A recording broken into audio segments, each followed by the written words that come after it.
Hello everyone, welcome back to the channel. In this video I explain the nutrient app review in order to say if the app is worth using. So let's quickly dive into it. Talking about the nutrient app, the app helps you track your meal and understand what you are really eating by breaking down vitamins, minerals and macros in every food. It's great for people focused on improving diet quality, managing deficiency, or simply learning more about nutrition.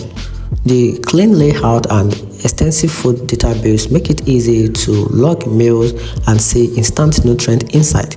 However, the app can feel a bit overwhelming for casual users, and some advanced features are locked behind a paywall.